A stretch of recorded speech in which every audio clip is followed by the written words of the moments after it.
My name is Renuka Zellars, and I came to America in 1989. I was born in India, and I think I was born to a very poor family. This wealthy family in India, they said my father sold me to them and ended up in this very wealthy family's house, working as a servant there.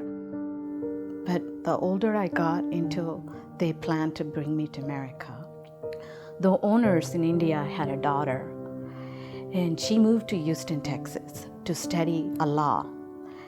And after she got married, she had 2 children, and as a servant, I could come and take care of her kids, and she could go to school to be a lawyer.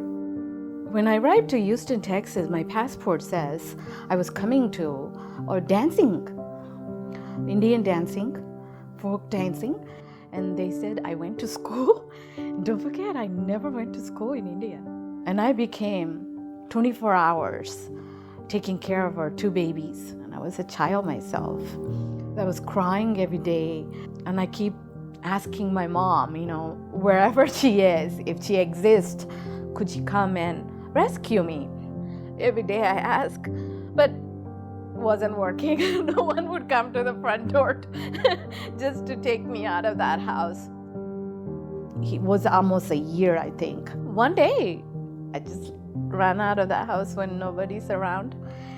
And next thing I remember was I was at the police station. The owner of the servant, I was working for her. She found out when I ran away, and she was already at the police station. And when I was there, she was telling the police I was her sister, and I ran away because I didn't get her my way. They were going to let me go with her. And I was having a nervous breakdown. I would get more punishment, and I would never get out of that house. And I was that time, I think, 11 years old. One person in the police station stood up and said, "No, she can't go. We need to hire a translator." And that was my miracle. It took one person to rescue someone else, My miracles were happening over and over for me the minute I stepped out of that house. In Chula Vista, some woman was a teacher, and she is the foster mom, and she wanted an Indian child as a foster child. It was another miracle. And she saw me, and she this day she said she knew she was going to keep me forever.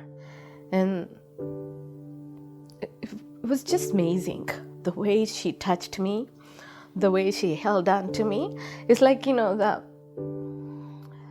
I never had that mother touch, you really always crave for. And it was beautiful. I never reported them. I kept it a secret for years, over 30 years. In my mind, I told myself it doesn't exist. Human trafficking, human labor wasn't a big deal then. Before, it was like, I got my mom, all my dreams came true. I'm not a servant anymore. It's no big deal anymore. I'm just going to block this side and start with new life. And that's what I did. I'm a survivor,